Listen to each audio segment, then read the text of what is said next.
আসসালামু আলাইকুম। আজ আমরা শিখব সংবিধানের একটি গুরুত্বপূর্ণ ডক্ট্রিন, যেটির নাম হচ্ছে ডক্ট্রিন অফ কনস্টিটিউশনাল ডিসমেম্বারমেন্ট, যেটি 17তম বাংলাদেশ জুডিশিয়াল সার্ভিস কমিশন পরীক্ষায় এসেছে। এখন আমরা জানব ডক্ট্রিন অফ কনস্টিটিউশনাল ডিসমেম্বারমেন্ট কি।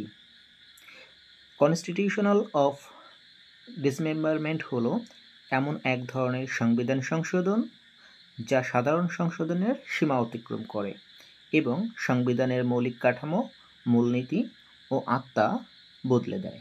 মূলত এই ডক্ট্রিনটি এসেছে কানাডিয়ান সংবিধান বিশেষজ্ঞ রিচার্ড আলবার্ট কর্তৃক 2018 সালে তার গ্রন্থ constitutional amendments making, breaking and changing কনস্টিটিউশনে ডক্ট্রিন অফ কনস্টিটিউশনাল ডিসমেম্বারমেন্ট এর কিছু বৈশিষ্ট্য রয়েছে।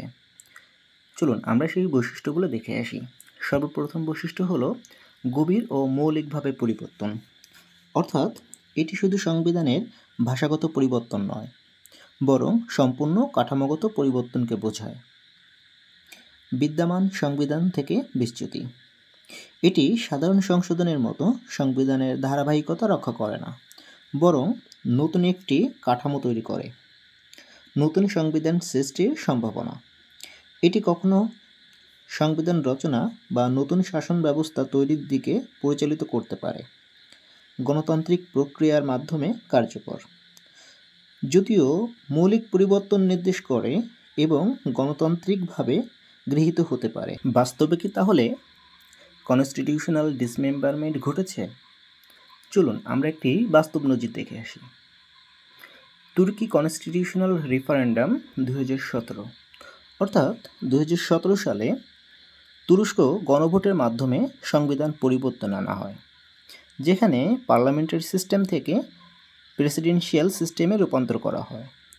এই পরিবর্তন তুরস্কের সংবিধানের মৌলিক কাঠামো ও ক্ষমতার ভারসাম্য সম্পূর্ণভাবে পাল্টে দেয়। আমরা এতক্ষণে ডক্ট্রিন অফ কনস্টিটিউশনাল ডিসমেম্বারমেন্ট সম্পর্কে জানলাম এবং এই সম্পর্কে একটু বুঝতেও পারলাম।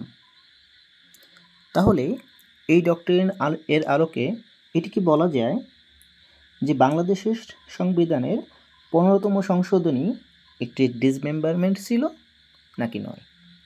এটি জানতে হলে অপেক্ষা করতে হবে আমাদের পরবর্তী ক্লাসে। ধন্যবাদ সবাইকে।